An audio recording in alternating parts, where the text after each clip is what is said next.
Estimados estudiantes, nuestros saludos para todos y sean bienvenidos a la actividad orientadora de hoy. En la clase anterior se presentaron elementos introductorios al módulo La psiquis en el proceso salud-enfermedad, el carácter, reflejo y subjetivo de la psiquis, así como a la formación y el desarrollo de la conciencia. Hoy nos referiremos al carácter sociohistórico de los procesos psicológicos y en particular a los procesos cognitivos, que son los que nos permiten conocer el mundo que nos rodea y orientarnos dentro de él.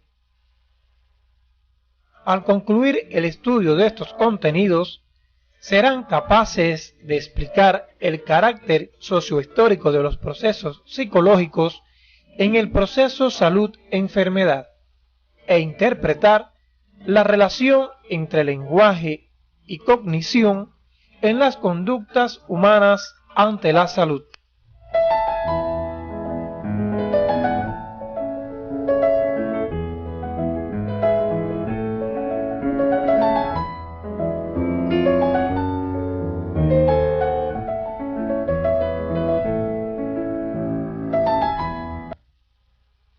La conciencia surge a partir del desarrollo filogenético. Su antecedente más lejano lo constituye la irritabilidad propia de los organismos unicelulares, seguida por la sensibilidad o sensaciones elementales. Este proceso de desarrollo fue producto de las exigencias del medio hacia los animales, obligados a dar respuestas cada vez más complejas. En un momento de este proceso evolutivo surge el psiquismo, que se observa en animales tan pequeños como las arañas, que cuando algo cae en su tela, la vibración ejercida sobre ésta la pone en sobreaviso y se dirige al lugar. En otros animales, situados en niveles superiores de la escala evolutiva, existen otras formas de reflejo de la realidad, como la percepción. Con el surgimiento del hombre en la sociedad, aparecen las formas superiores de reflejo de la realidad, como el pensamiento y la conciencia. Para profundizar en el carácter sociohistórico de los procesos psicológicos, le recomendamos revise la bibliografía que se encuentra en su CD. En el caso del hombre, como especie superior, encontramos que estos procesos adquieren mayor complejidad debido a la relación indisoluble que tienen los procesos psicológicos en la conciencia, separándose solo para su estudio. Las sensaciones se manifiestan en el recién nacido como reflejo inmediato e inicial del conocimiento. Continúa con la percepción, que permite reflejar la combinación de las propiedades aisladas de los objetos o fenómenos como un todo, así como distinguir las condiciones que lo rodean. Por ejemplo, cuando percibimos una flor o una mariposa, lo hacemos como un todo y no de forma aislada. Su olor, su color, su textura, forma o el tamaño, como en las sensaciones. Además, lo asociamos a las condiciones que los rodean, como la primavera, el amor, la significación del día u otros. Como estudiaron en el tema anterior, la conciencia incluye a todos los llamados fenómenos psicológicos, entre los que se encuentran los procesos cognitivos, afectivos y volitivos. Los procesos cognitivos son los responsables de aportar a la conciencia la imagen de las características y propiedades de los objetos y fenómenos de la realidad objetiva. Estos se denominan también procesos del conocimiento o cognitivos. La regulación de la acción del hombre se realiza mediante el ejercicio de dos funciones, la cognoscitiva y la afectiva. La primera es la que trataremos en la actividad de hoy. Los procesos cognitivos permiten obtener información del medio. A través de ellos, la persona puede conocer la realidad y transformarla. Dentro de estos procesos estudiaremos la sensación, la percepción, la memoria, el pensamiento y la atención. Esta última está presente en todos los procesos psicológicos. Además, nos referiremos al lenguaje como contenido del pensamiento y a la inteligencia como manifestación de estos procesos cognitivos. En el ser humano, el primer proceso que facilita el conocimiento son las sensaciones, a través de las cuales las personas captan sonidos, olores, temperatura, luz u otras, en virtud de la existencia de diferentes vías reflejas sensoriales.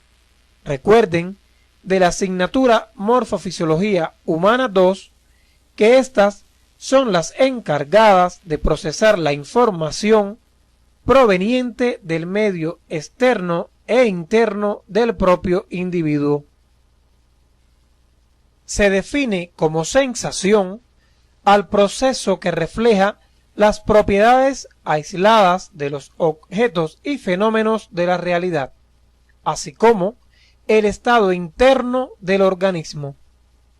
Estas cualidades no se presentan de forma pura en la vida real. Algunos ejemplos de cualidades aisladas de los objetos son la longitud, la textura, el peso y la temperatura.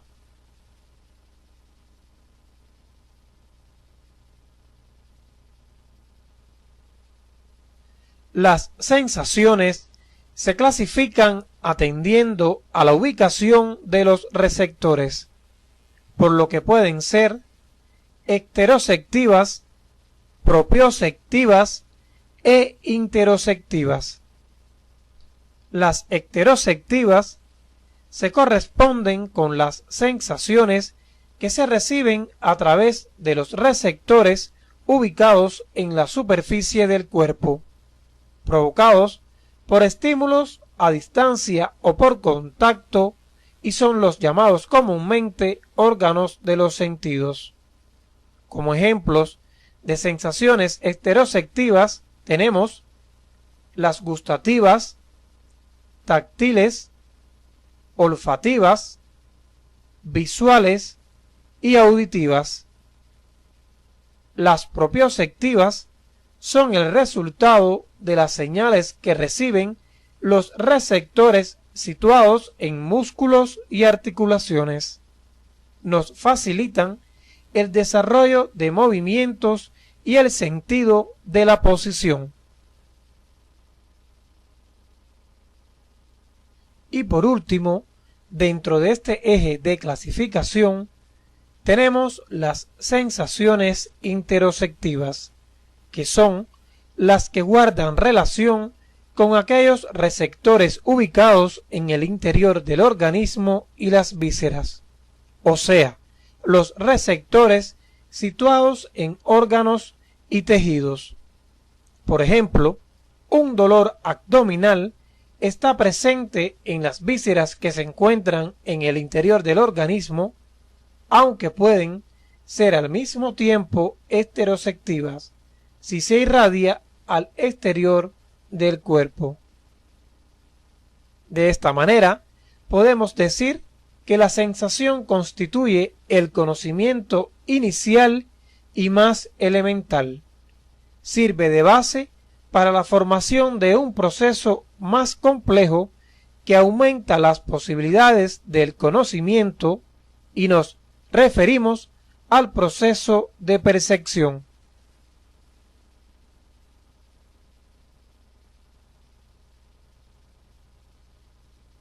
La percepción es el proceso encargado de integrar en un todo las cualidades aisladas que la sensación ha captado provenientes de la realidad objetiva, formando imágenes concretas e inmediatas.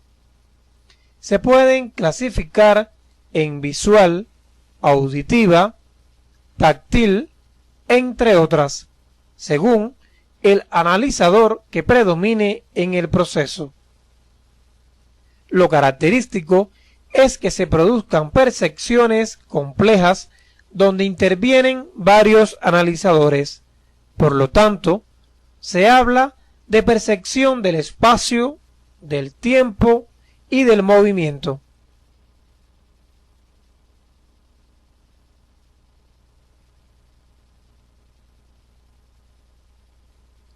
Las percepciones poseen 5 cualidades que las distinguen. Estas son objetividad, integridad, constancia, selectividad y racionalidad. La objetividad significa que la imagen está ligada al objeto y es independiente de nosotros. Recuerden, el ejemplo de la flor es algo objetivo y está presente. La integridad. La imagen del objeto se percibe como un todo y las partes se unen para formar un todo único. Por ejemplo, si vemos una silla faltándole alguno de sus elementos, sigue percibiendo una silla, aunque le falten algunas de sus partes. La constancia se refiere a que aunque cambien las condiciones de presentación de un objeto, la imagen se reconoce. Esto puede explicarse, por ejemplo, cuando reconocemos la voz de una persona conocida, aunque no esté cerca de nosotros. La selectividad significa que en el momento de percibir se elige entre muchos elementos aquel que nos interese o nos atraiga. Y por último, la racionalidad.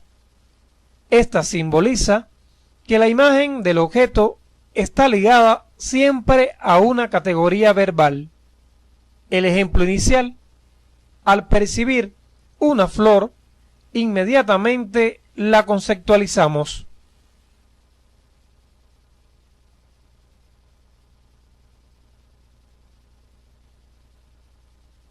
Es importante señalar que la percepción recibe influencias favorables o desfavorables de nuestros sentimientos, de las experiencias y los conocimientos acumulados por la persona.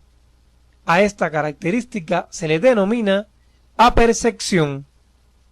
Un ejemplo de apercepción es cuando se establece una relación médico-paciente favorable.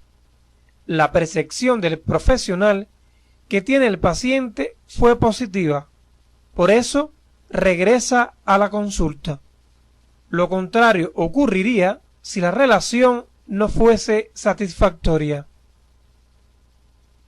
Cuando la percepción se realiza de forma prolongada, planificada e intencional, constituye una observación, método general de la investigación empleado con frecuencia para la identificación y solución de problemas en las personas, la familia y la comunidad.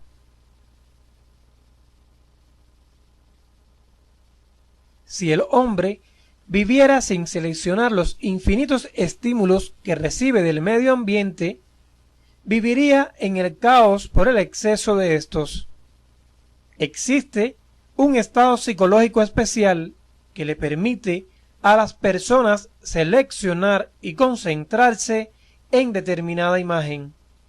A este se le llama atención y está ligado al resto de los procesos.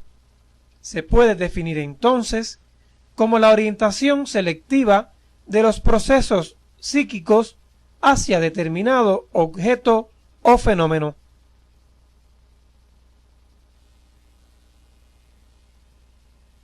La selección de un objeto o fenómeno al cual se dirige la atención se produce por el influjo de la motivación y de sus características. Estas dos cualidades permiten clasificar la atención en voluntaria e involuntaria. La primera está determinada por un esfuerzo consciente ante la existencia de un propósito y depende de las necesidades, intereses y motivos, mientras que la atención involuntaria aparece ante los cambios significativos que tengan lugar en el medio en el que el sujeto se encuentra, por lo que depende de las características del estímulo.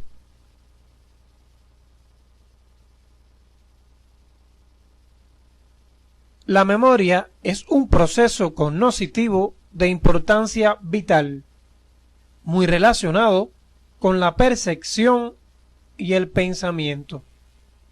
Se define como el proceso que nos permite conservar y reproducir las huellas de una experiencia anterior y reaccionar a las señales y situaciones que han dejado de actuar directamente sobre el hombre.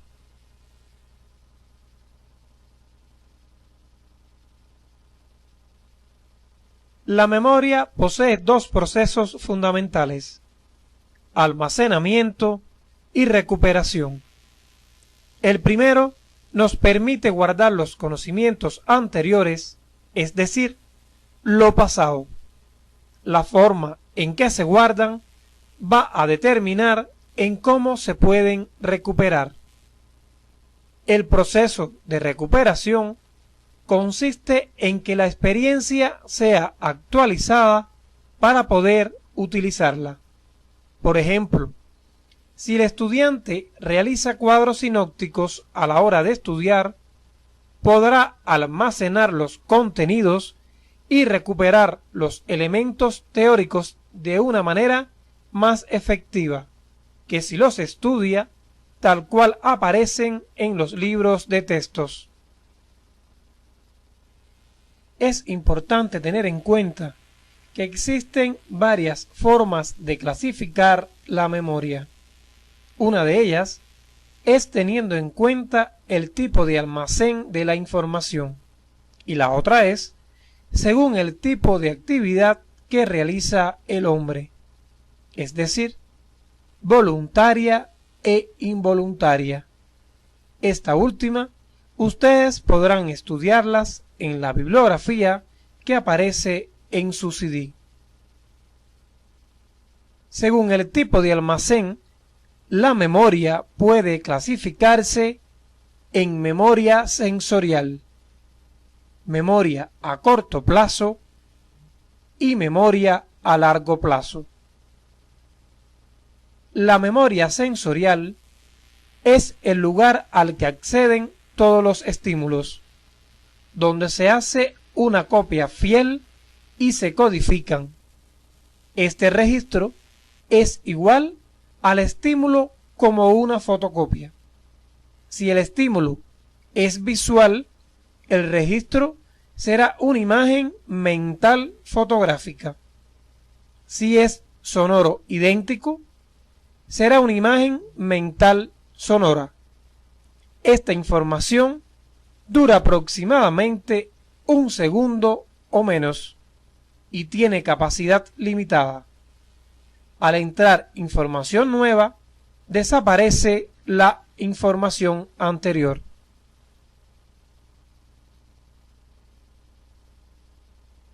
En relación a la memoria a corto plazo, o también llamada memoria de trabajo, es aquella donde se envía la información que resultó importante para la persona en cada momento.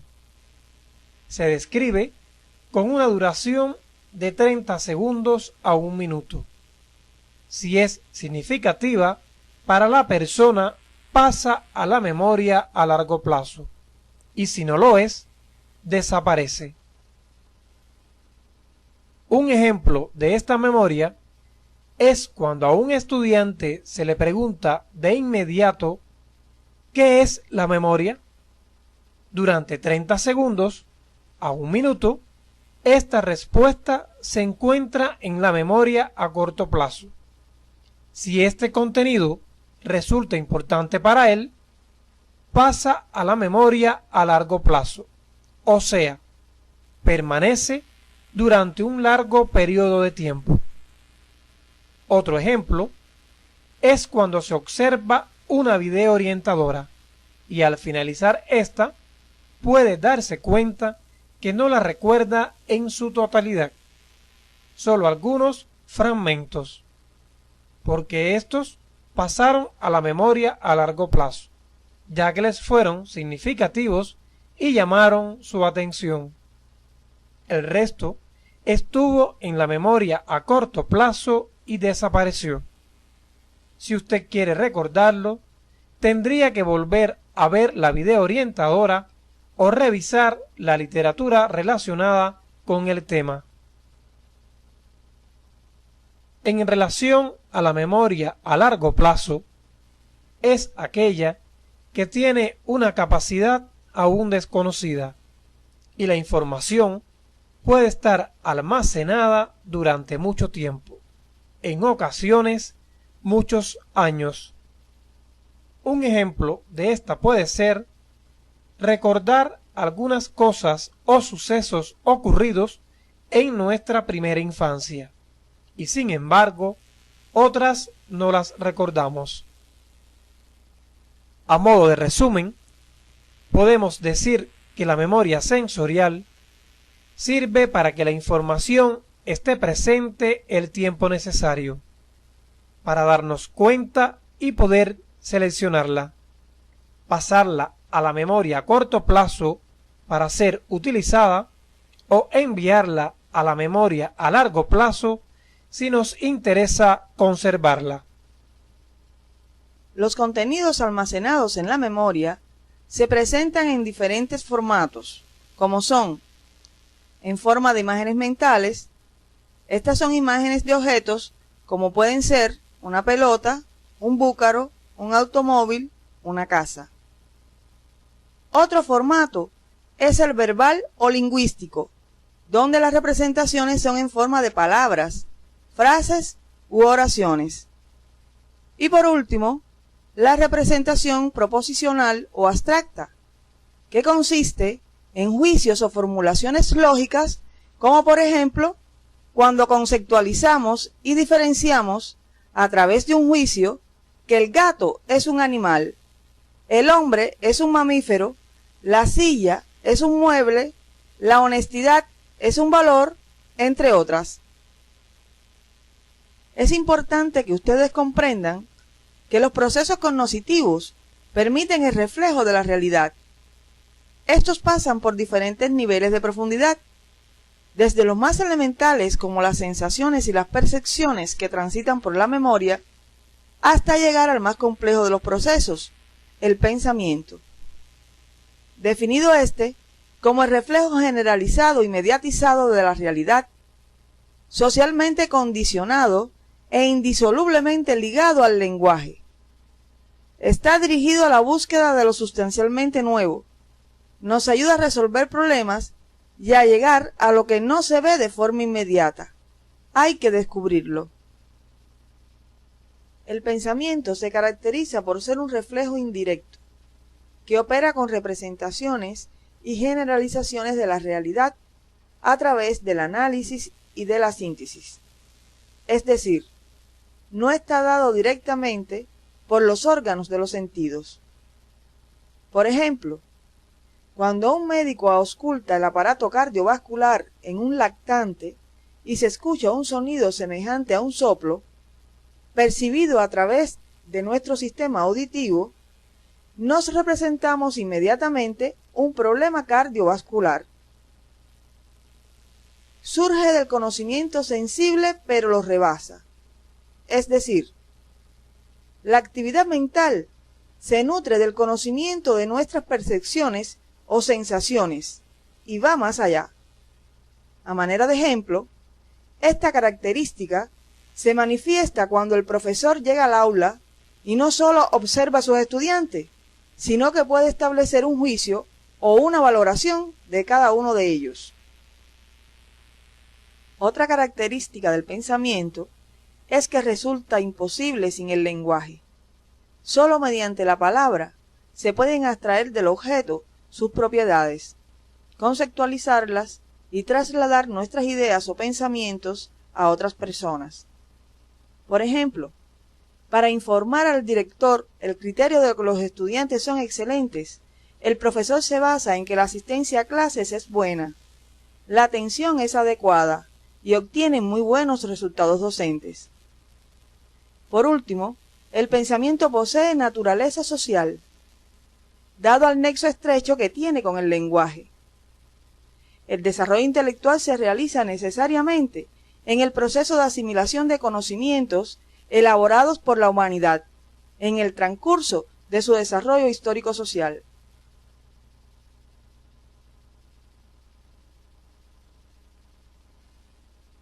El pensamiento opera a partir de tres procesos simultáneos que se exponen en este momento de forma separada para su mejor comprensión. Estos son análisis, que desintegra el objeto en sus partes. Por ejemplo, cuando usted desarma un auto, va analizando cada pieza de forma separada. Síntesis, se integran y se correlacionan las diferentes partes del objeto que a su vez fueron desmembradas por el proceso de análisis. Siguiendo el ejemplo anterior, se integran y establecen las relaciones de una pieza sobre otra, hasta conformar el funcionamiento total del auto. Y finalmente, la generalización. Esta se produce luego de realizar el análisis y la síntesis, extraemos lo común, llegamos a lo esencial y comparamos. Aquí se establece una categoría, un concepto, un juicio. Por ejemplo, este es un auto de tal marca o esto es un auto de tal modelo. Ahora nos podemos preguntar, ¿cuál es el contenido del pensamiento? Y llegamos a la conclusión que su contenido no puede ser otro que el lenguaje, el cual permite la comunicación con los demás y con nosotros mismos en el proceso de socialización. Constituye un sistema de señales que orienta la realidad. En el orden práctico, lenguaje no necesariamente significa pensamiento. Por ejemplo, cuando nos encontramos con una persona y la saludamos. El pensamiento siempre presupone el lenguaje. Es decir, si pensamos en que conocemos a una persona estableciendo con ella o no una conversación, entonces estará presente la relación pensamiento y lenguaje.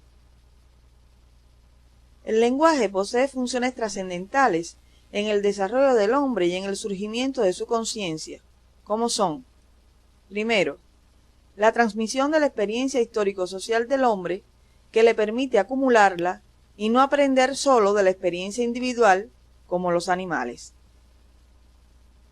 Segundo, la comunicación o regulación de la conducta humana, la más importante de las funciones. Esta parte de la experiencia directa que una persona le transmite a otra y que no es relevante para la sociedad, pero sí para el individuo. Por ejemplo, si conduce por una autopista y un conductor que va en sentido contrario le dice que está cerrada, usted toma otro camino. La tercera función es la planificación. El lenguaje es el instrumento orientador de la actividad intelectual. Por ejemplo, cuando usted va a estudiar, planifica una serie de acciones para poder desarrollar esta actividad de forma adecuada.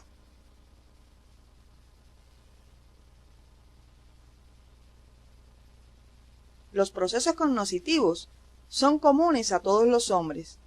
pero en cada persona tienen una manifestación, una expresión particular, una eficacia que los caracteriza, y en ese sentido hablamos de inteligencia, la que se define como aquellas propiedades que permiten la realización exitosa de actividades dirigidas a la asimilación de productos de la cultura o la producción de ellos. O sea, aquellas que explican cómo aprender, cómo comprender el mundo y cómo producir una obra. Por ejemplo, crear un libro o una obra de arte.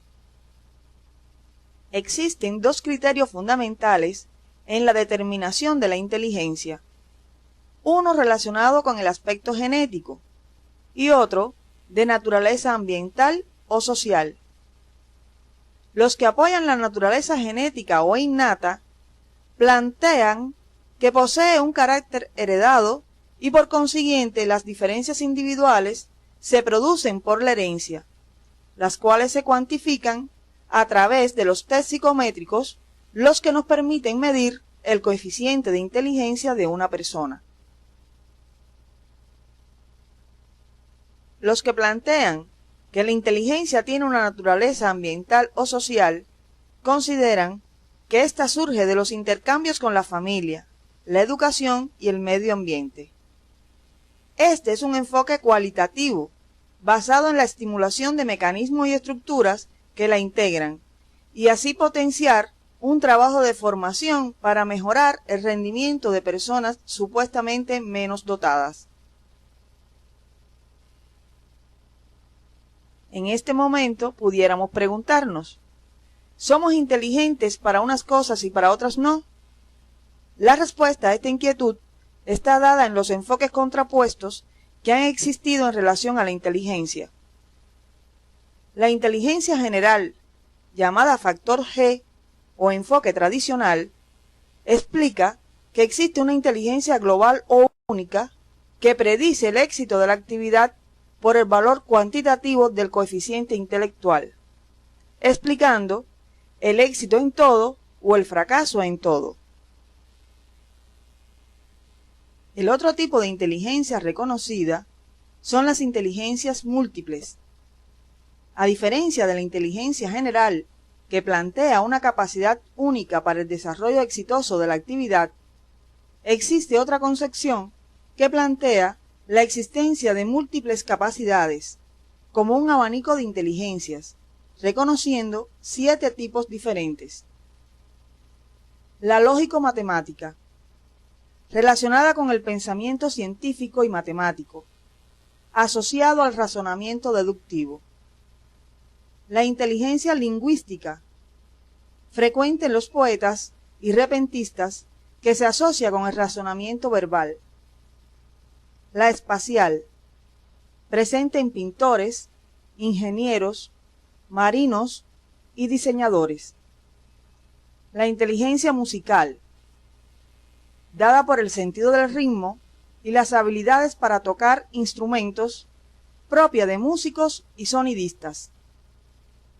La cinético-corporal, presente en acróbatas, bailarines y deportistas. La inteligencia interpersonal, que es la facilidad para interactuar mejor con el contexto social, para entender a sí mismo y a los demás. A este tipo de inteligencia se le asocia con la llamada inteligencia emocional. Y por último, la intrapersonal, que consiste en la capacidad para acceder a la propia vida sentimental e identificar los sentimientos utilizándolos eficazmente en la vida. En este momento, estamos en condiciones de comprender la importancia que revisten los procesos cognitivos para el mantenimiento de la salud. La persona percibe la salud, la ubica dentro de los elementos significativos que recuerda de su vida y piensa en cómo favorecerla. Utiliza para ello estilos de vida que la facilitan y regula todo su comportamiento hacia ella. Durante el proceso salud-enfermedad, los procesos cognitivos proporcionan la posibilidad de recordar la información que se posee acerca de determinada enfermedad, percibir los síntomas, concentrarnos en el tratamiento, formarnos un juicio acerca de la salud y solucionar cualquier proceso patológico. Sin los procesos cognitivos, no podríamos orientar nuestra conducta hacia el mantenimiento de la salud, ni siquiera a su recuperación. Es necesario puntualizar que los procesos cognitivos y cognoscitivos solo se separan para su estudio, pues ellos transcurren de manera simultánea. Como tareas docentes del tema, proponemos revisar los folletos complementarios Conciencia y Cognición y La conciencia y los procesos cognitivos, que aparecen en su CD. Ello le permitirá responder a las siguientes tareas.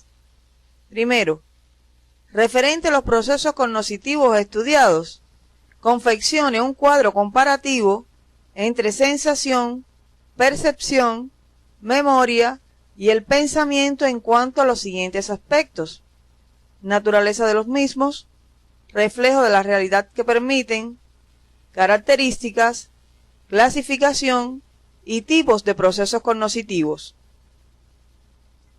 Explique la importancia de los procesos cognitivos para su futura profesión.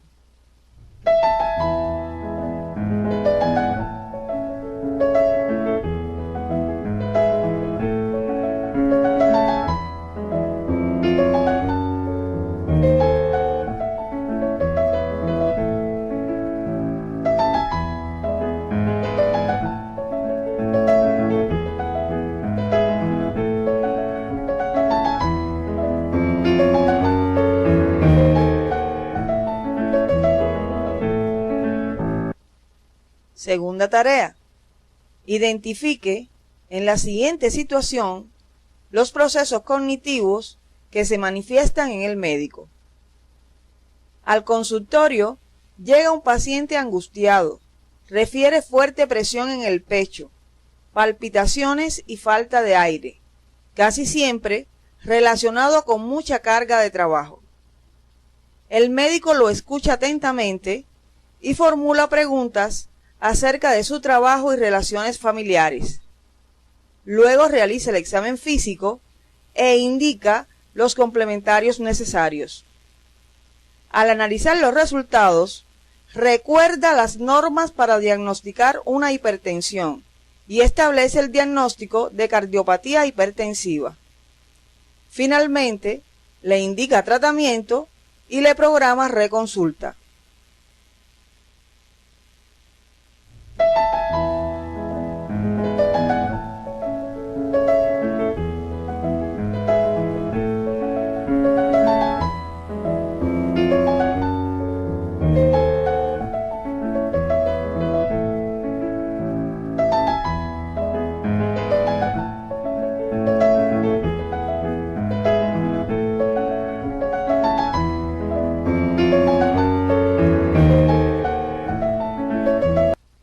A manera de cierre de la actividad, podemos concluir que los procesos cognitivos son los responsables de aportar a la conciencia la imagen de las características y propiedades de los objetos y fenómenos de la realidad objetiva, y guardan estrecha relación unos con otros. A través de estos procesos, la persona puede conocer la realidad, valorarla y transformarla de manera activa. El lenguaje permite la comunicación con los demás y con nosotros mismos. Está relacionado con el pensamiento. La inteligencia, como manifestación de los procesos psicológicos, posibilita un desempeño efectivo en la vida cotidiana y en el manejo de los problemas de salud. Todos los procesos cognitivos tienen un carácter sociohistórico, ya que no se nace con ellos, se desarrollan a través del proceso de socialización. Hoy hemos presentado los procesos psicológicos y su carácter sociohistórico. Se describieron algunos procesos cognitivos, tales como sensación, percepción, memoria, pensamiento y la atención como proceso especial. Además, se presentó el lenguaje y su función en la psiquis, la inteligencia como manifestación de los procesos cognitivos y la relación de estos con el proceso salud-enfermedad. En la próxima actividad orientadora, corresponde tratar los contenidos relacionados con los procesos afectivos o valoraciones que se hacen acerca de los objetos o situaciones percibidas, y los procesos volitivos que explican la decisión y el esfuerzo en la actividad del hombre.